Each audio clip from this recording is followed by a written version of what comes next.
Hi, this is Coach Sam from Transformational Coaching, and you are about to watch a coaching demo where I work with Abi Wright. Abi is an extraordinary CEO, entrepreneur, businesswoman. She has set up two incredible organizations. She stands an organization working on women's posture through the Alexander technique so that women can literally and figuratively take up more space in the corporate world. And she also runs Festival of the Girl, this year branching out to include Festival of the Boy as well. And she does amazing work with primary school aged children and their teachers and caregivers all across the UK to wipe out gender inequality. In this video, you will see her talking about her work as she embodies the powerful woman she is, and as she starts to take that to the next level as a CEO and bringing together the two aspects of her work with Alexander Technique and with Festival of the Girl. In this video, you'll see Abi tap into the power of her own personal story and the vulnerability and the sacredness of that story, and how she intends to use that to inspire and support more women and girls. I hope you find it useful. Good morning. Morning. So, what's the thing you think you can't do yet?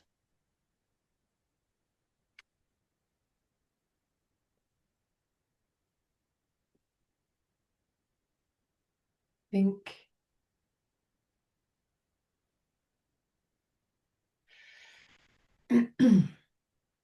I think I don't have.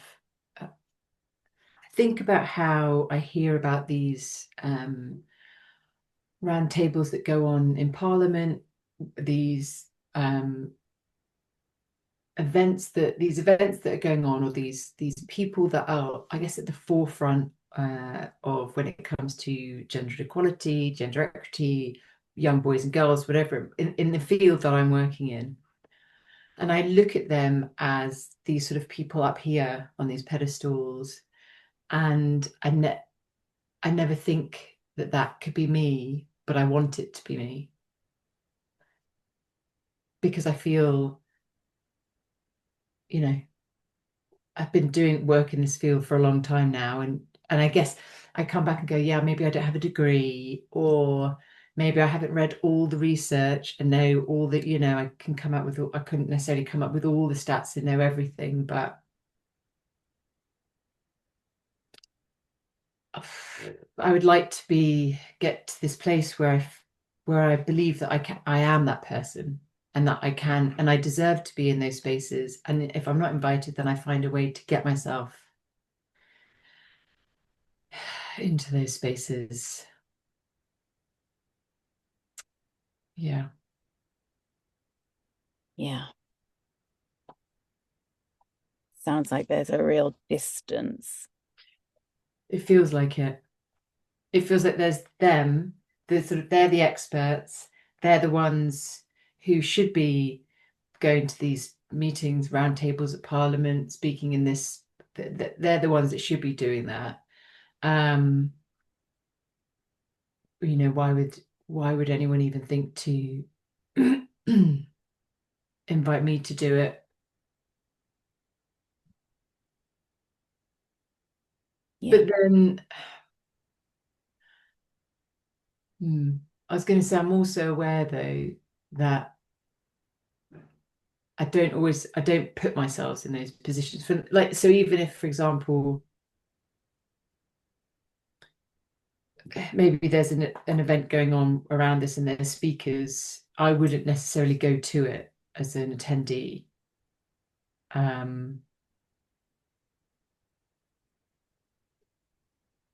Which feels like that's counterintuitive. Like, surely that would be the beginning of me being in the room, being part of that space. So it's interesting that there's something that And I can use all the excuses in the world. I don't have time, can't get the childcare. I could, and I will do all those excuses to myself. But I don't know if there's part of me, I can say this, that thinks, I think there's two things. There's one where I feel inferior, and maybe I just don't want to be in that place where I feel I put these people on pedestals and it feels just so, and then I suddenly put myself in a place where I'm like, well, I couldn't do this anyway. And then I think there's the other part of me is like, well, you didn't invite me to be here, so why would I come? Ah, if I can't be on the panel, I don't Yeah, want to be a participant. yeah. Mm. But I also understand why I don't get asked on panels because I don't put myself in those places.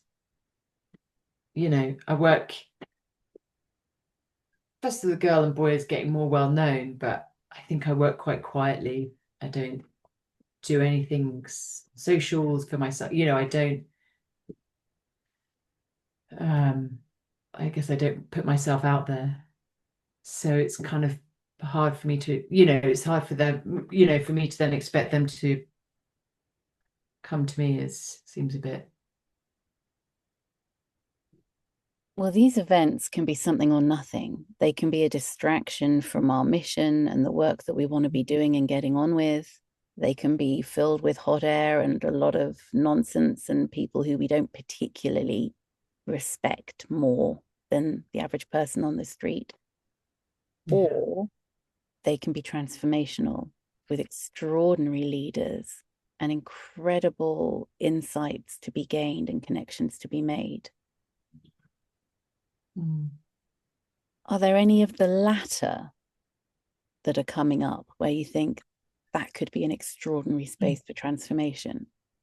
So I know I've mentioned to you before I put myself forward to be part of a task force that's doing a roundtable in Parliament around gender cohesion.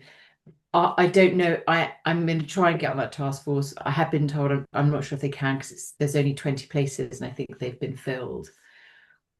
But what they have said is there will be a reception afterwards. So I would definitely go to that. And I think, yeah. But otherwise, I don't know. I need to look actually if there are some other events.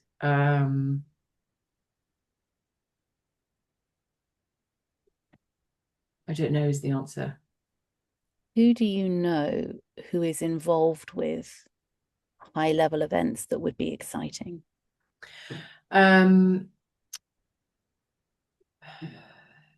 there's a couple of people that come to mind. So there's the gentleman Lee who we're doing Festival of the Boy with. He's very much in those circles where he's speakers at these events and he's on Women's Hour and does these sort of things quite often. So I feel like he's in these tasks, and he's sort of in these task forces in Parliament, and he's really sort of in that space. Obviously, more so. Yes, it's gender equality and equity, but also from the boys and male perspective for him.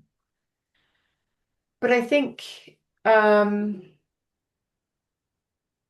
I know there's a woman who does a really great event. I think it's called Angry Women or it's something like that. But it is about women, embracing their voice and anger, whatever it might be. But it's quite a big event. Um, so now we're saying this. I mean, I could reach out to her and, well, I guess I could go, or I could reach out to her and say, are you looking for speakers? I think quite often I see, well, not quite, but if I'm on LinkedIn, I'll see these events and just sort of think, oh, I'm not part of that. But maybe I could just start putting myself forward as a speaker. Or then I think, what am I a speaker of though? But I guess it's just my experience of the work I do. Maybe I need clarity on that. Like what would I like to speak about? And maybe I work backwards from there. Mm-hmm. Because I do enjoy talking about the work that I do.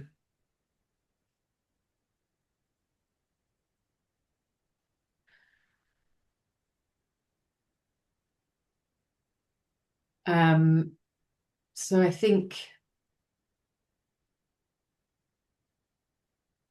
and that feels quite, I think, yeah, I think maybe I feel unsure because I'm not sure if I was to reach out to someone and say, are you looking for speakers? I don't have clarity on what I'm saying I can offer as a speaker, but if I can get that clarity and be like, well, these are the topics that I can speak on and I have experience in, with my work, and it's almost like I have that set up already, then I can just have that and sort of pop that whenever I see something, I can just grab that Mm. Mm-hmm. and put it in. Yeah. Yeah. I guess then the other thing I need to think about, though, if I'm doing that, depending on what the event is, I don't necessarily want to be offering that for free. Mm-hmm. Mm-hmm. So I think there's probably then a bit of work to be done around. I mean, I don't even know. I'm sure the range must be vast what people charge for these things. Um, so I'd need some clarity on that as well. Mm-hmm. Yeah. Hey, can I tell you what I'm noticing as you're speaking? Yes, please. I'm noticing that it's about identity and it's about value that you bring. Yeah.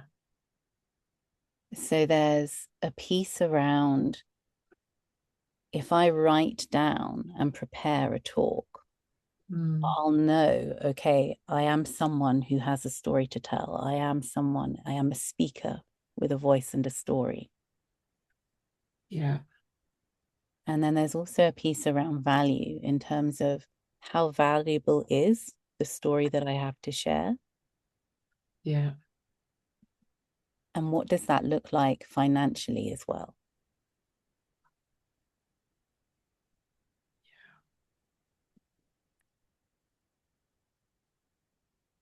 And the other thing that's coming up for me as you speak is this idea of service and being a part of something, being in a room of peers instead of alone.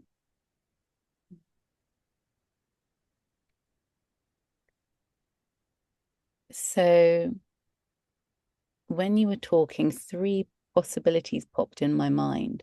There's Abby who goes and is a participant, an audience member in an event.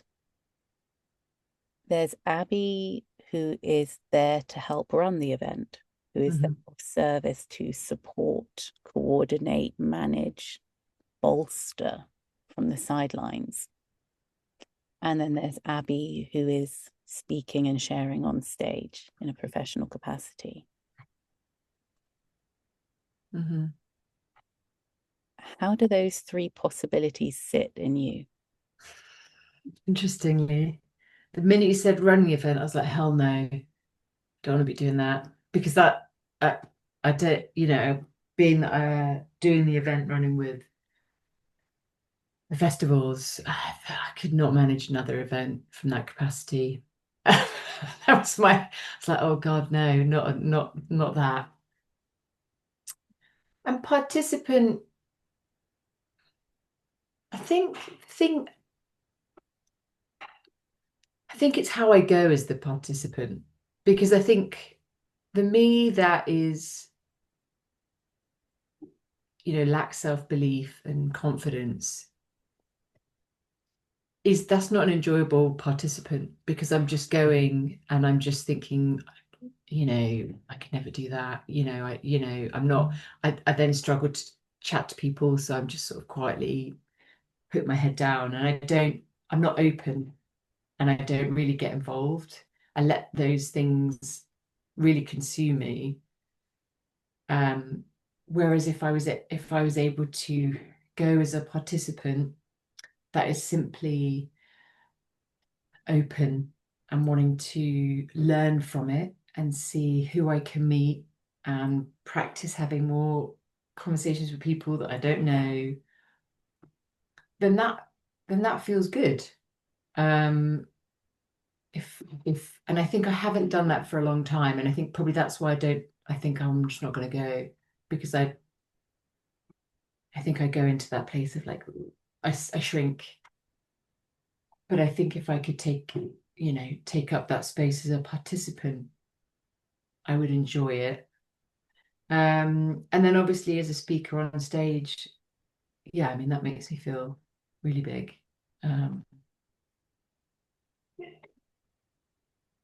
um, it feels like that's where I want to get to, but I also feel like we don't just go from here to here. And actually, you know, if I want to get to that point, then I do need to start being a participant, to be there. And maybe then I go as a participant with a sort of different mindset, to be open and to meet people, but to also look at how these people are on stage. What can I learn from that? What are they talking about? How is their posture? Use it as a classroom in many ways, to be like, and as opposed to going, oh God, just thinking like, oh God, I could never do that. Be like, oh, okay, what did I like about that? And make it more about that. Yeah. Yeah. And it's funny, even just saying that, I think that would help me in not so social situations, with groups of people that I don't know. Because I don't put myself in those situations very often at the moment, um, because I think I go in with a trepidation of, well, what's this going to be like? And actually, if I can just,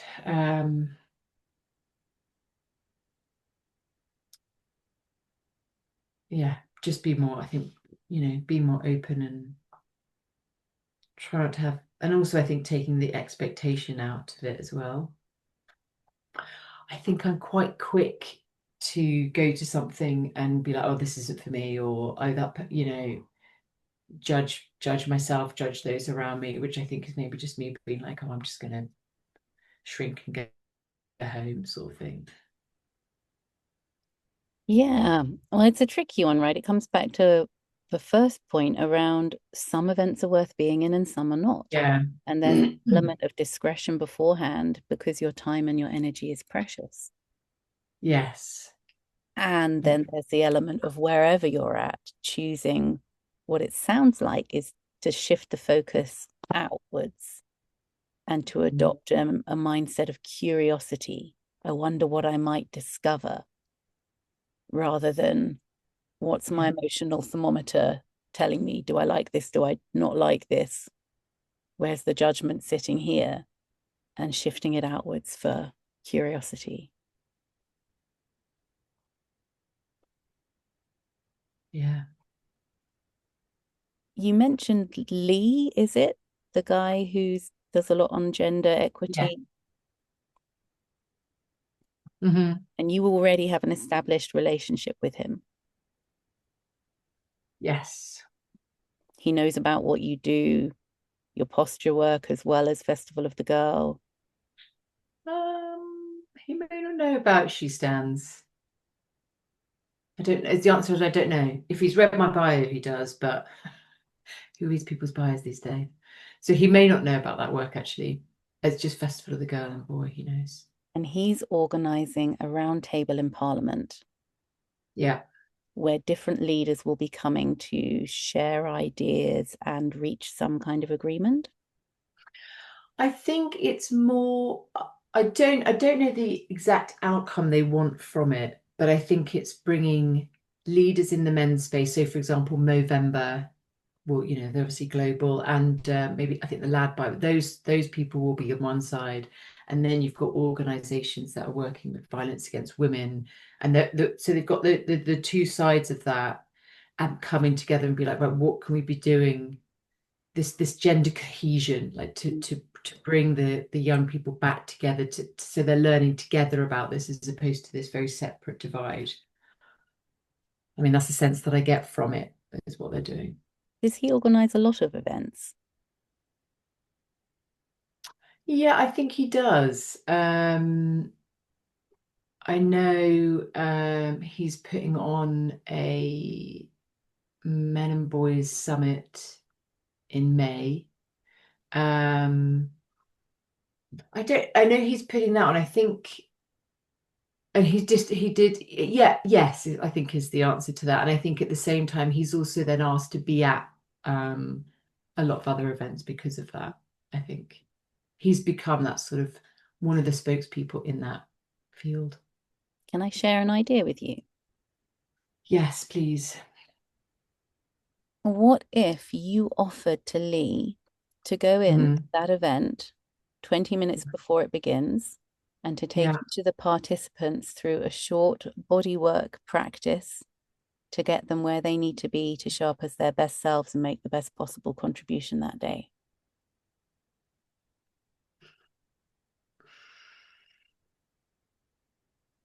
Yeah. I mean, I feel very nervous to ask that. Like I can already hear my brain going, Abby, you won't be able to do that because like it's already listing the reasons why. But I can definitely, yes, is the answer. I can do that. Yeah, I That would be can. an element of service and strategically demonstrating your expertise and Yeah. getting yourself in the right room one way or another. Yeah. Okay. And maybe that's the missing element. Maybe you don't need to go in as a participant to these groups, or an audience member. Maybe you contact the person organizing it. And even if you're not a speaker, say, I'd like to offer this to the people who are speakers. This is my speciality. I can make sure they do their best. Maybe you do the first one for free. And if Lee likes it, he can start paying you to do the other ones on his round. Yeah. That's for you to figure Yeah. out what feels reasonable and different ways of being paid. Yeah. It's really interesting because I think because I've been so focused on the festival for so long now, I think that She Stands has been sort of goes further and further in the back of my mind. And in these situations, I don't even think about it. It doesn't even come to the front of my mind. And I think I've always wanted these things to work together because I think they are part and parcel of the same thing. And maybe, and it's just making me think like maybe this is the time that can come forward more. Um, to be more at the forefront, because yeah, I would never have even, I would have assumed I'm only going into the space because of the festivals. I would Mm. never have thought I could go into this space because of what I can actually offer.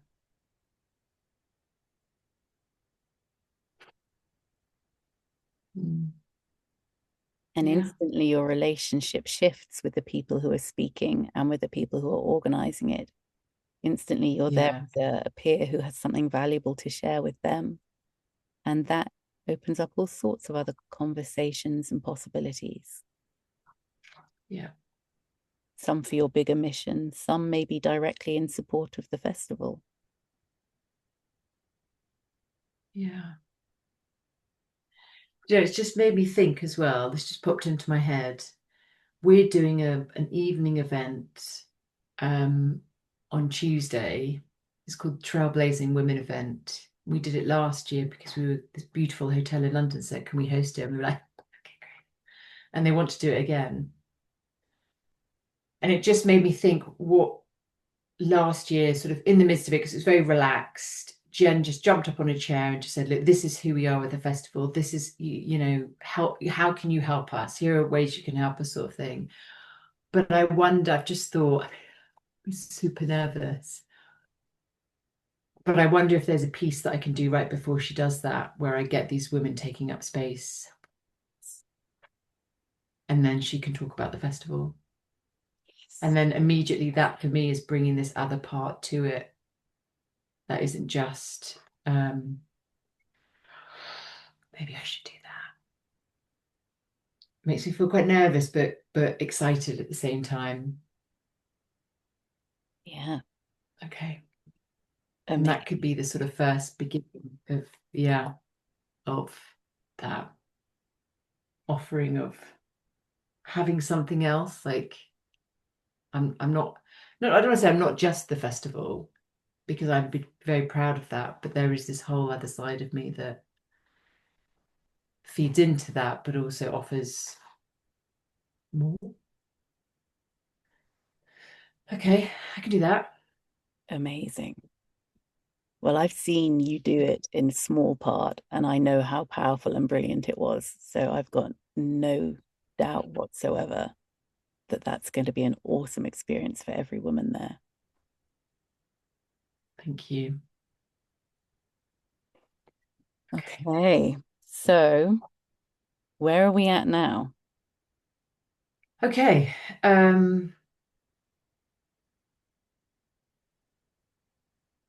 I feel well, the first action I'm going to take is doing this piece on Tuesday, next Tuesday. I'm then going to talk with Lee about this task task force and explain that, you know, if for any reason I can't be at the table because I understand that it could be full, here's something else that I could offer and would happily offer. And then I think with Lee, like if I get to that point, then I can say to him like I can be doing this more with your events. And I think now is that fit, you know, is being, and then maybe having like if I see an event or something that's going on, getting that piece together and just sending it and just being like I can be part of this. Obviously, and if there's an event that I want to go to as well.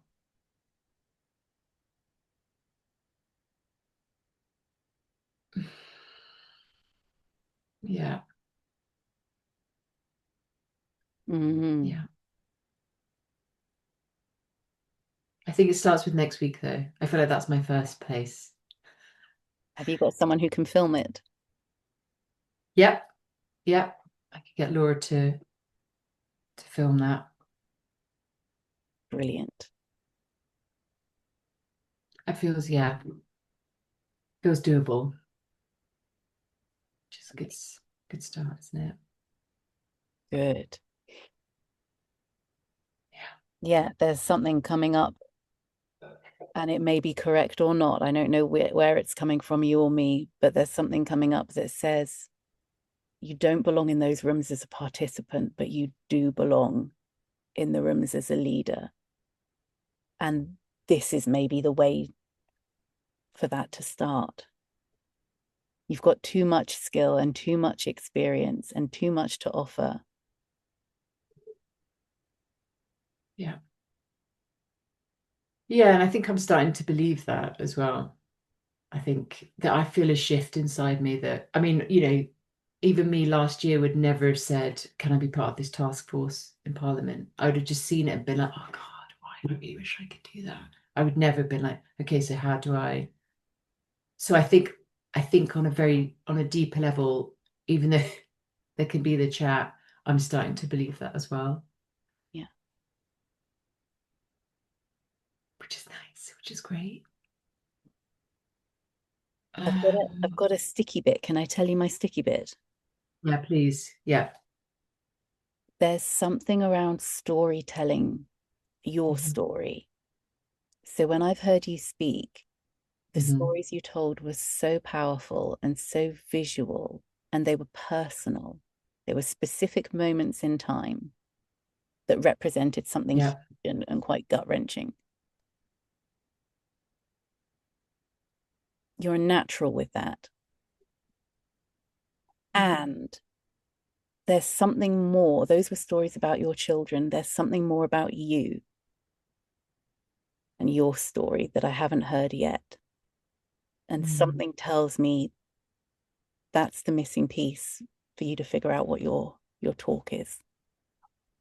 Mhm. I mean, I think I know what it is, but I've not ever allowed myself to form it, I don't think, because it's quite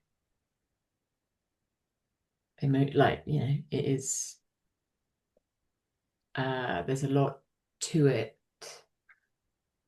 But I think the sort of overarching part of it is that yes, I grew up in a household where who didn't grow up in a household where there are gender stereotypes, and my brother played lots of sports, but I ran like a girl, yes, I grew up with all of that we talk about. But I think at some point, um, I really disconnected from my body and I allowed myself to go into a world as a young woman, and I allowed my body to be used in ways that were not good, and that's, whether that was with men, whether that was drinking so heavily, and there's these specific moments that are really awful. And there's this real moment, and this was after I'd had my foot, Margot. I remember I sat with someone, this very incredible woman who's sort of a friend of a friend, and she was so clear on understanding this idea of consent in her childhood and as she grew up as a young woman. And she's like, but I would, that she would never have ever put herself in a situation where she would allow someone to use her body, and she wasn't very much consenting of that. Whereas I think that I did that for years. Um, and it's that idea of like I'm reclaiming, I'm taking my body, but I gave my body away. I think that's how it feels. I gave my body to a patriarchal society, and therefore I gave it to men. I gave it to an eating disorder. I gave it to whatever it might have been. And I think I just I feel like I just don't want any girl to ever go through that, not have that strength to be able to say no and push back. And maybe that's why the physical comes into this so much for me, because it's, getting back into the body. So I think it's something around that.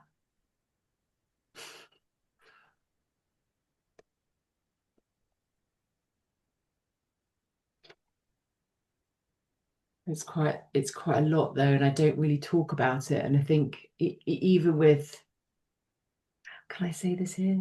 I think about how I lost my virginity I was raped, and it was with someone that I knew. Um, and that, and no one's ever taken it. Like, I remember when it happened, the next day, everyone was like, "Woo, I've lost it." Like, it was this whole big thing. And even years later, I tried to bring it up once with the two girls that I'd been on holiday with. And they were like, "Oh, don't be silly. Of course you weren't." That sort of pushing it back on me. And women go through this all the time. But what would the difference be? And I'm not saying that, that is violence against women. So I'm not saying there are women that we can stop that, but I'm just saying in those moments where we feel we love our bodies and we feel like we can, I don't know, have more control. I don't know what that is. Yeah, just not be in those situations. Yeah, and there's been other situations, and I don't know. Yeah, I need to work it out. I know that that's at the heart of it. but as you can tell, because I've never really talked about it. So I probably need to work out what that looked like. Because it's the core of your story, and it's the most beautiful shining light because it's enabled you to do incredible things for other women and girls. And it's very precious and it needs to be held safely. Yeah.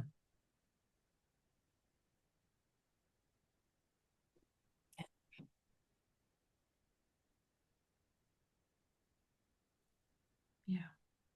If you are going to look into that story and find its power in serving you and serving others, Mm-hmm. what do you have to make that a safe process?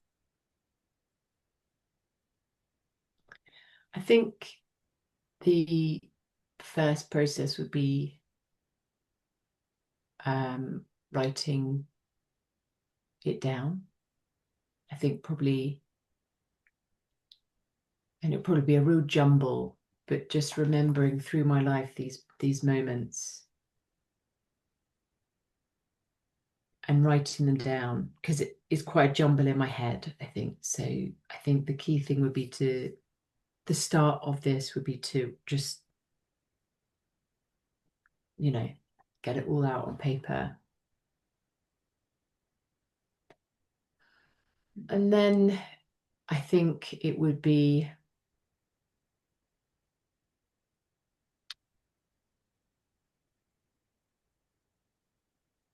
having this connection between that sort of all those words, everything, that story that's here, and really seeing the links, like you say, this to why I've got to where I am, and the sort of real, the sort of deep rooted drive behind that is in this side, but how it's come over to here. It almost feels like in the first instance, I just need to do that and then probably just be with that for a while. I feel like it's the process. Be with that for a while. And then probably the first part would be then telling someone, talking through it with someone. I mean, the first person who pops into my head is Nick, although I feel like it'd be really hard to talk to him about it. That's my partner. Um, that that feels like that's would be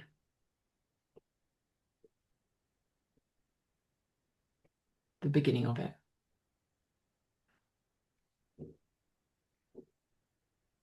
Brave work. Yeah. But I think it's, I think when I had a daughter and then went on to have another and started doing more of this work with women and girls, I think, yes, I looked at the patriarchal society and how there aren't women in these roles and there aren't more female leaders, and I've kept it there. Yeah. Whereas obviously deep down, it's because I don't ever want my girls or any girl to go through what I've gone through and what countless women go through all the time. And I guess probably what I am yet to do is to bring that out to show others that, but I do understand the power behind it. So I want to slowly get to that point. As in, I want to get to that point this year, but it's not like I want to get to it like by the weekend. Do you know what I mean? Like,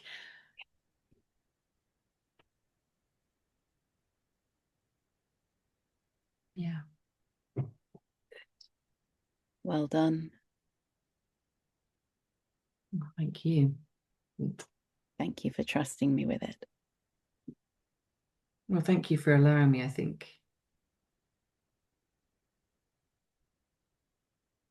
it must be time. I mean, I had never in a million years expected this coaching session to go to here, and didn't imagine that in a million years. But I think it's time. So thank you. I'm here if I can be of use in that. Yes, please. I would love to tell you the story when it's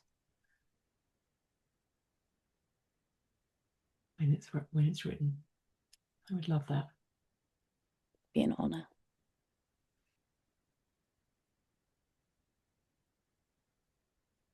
Thank you. Okay.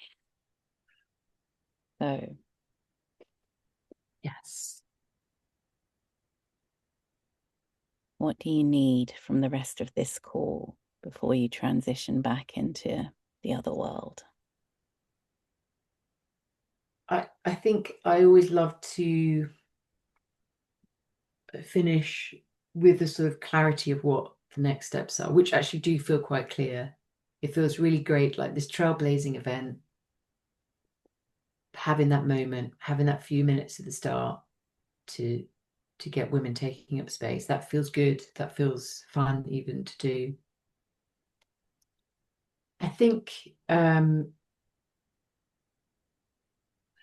I would love it if we could say, whether that's just through a message or a call, like have a check-in in a month to see where I'm at with the story, because that I am aware it is going to take me committing time when I have some space, and kids are not around, I'm home alone,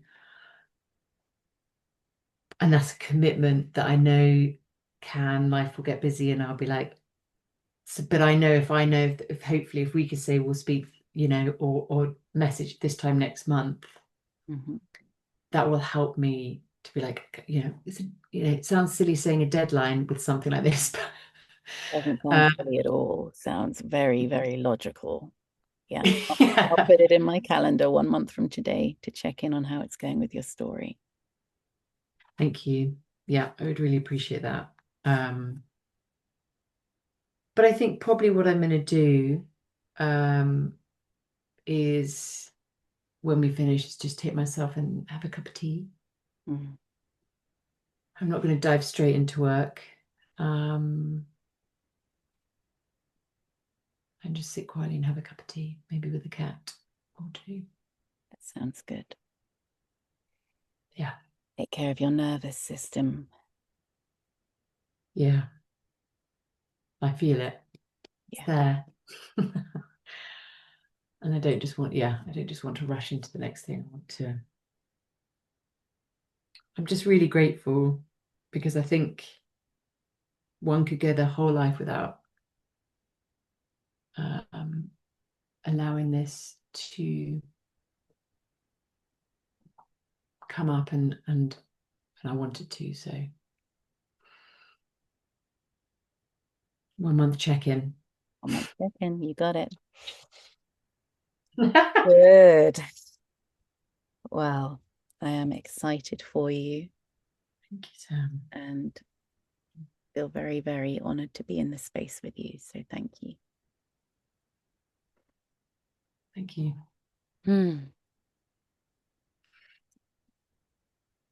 Given the nature of this conversation, I'm not going to make any assumptions, but you are very welcome for this to go up or be deleted.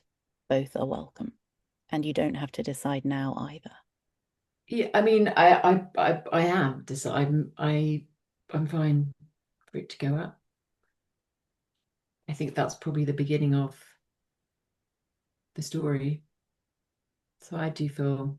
I mean, but I also feel like in my head it's just going to go into the ether. I'm not going to be watching that, or but I feel 100% fine with it going up. If at any point that changes, let me know. Okay, I will. Thank you. Thanks so much, Sam. Go get out of your car. Yeah. Please.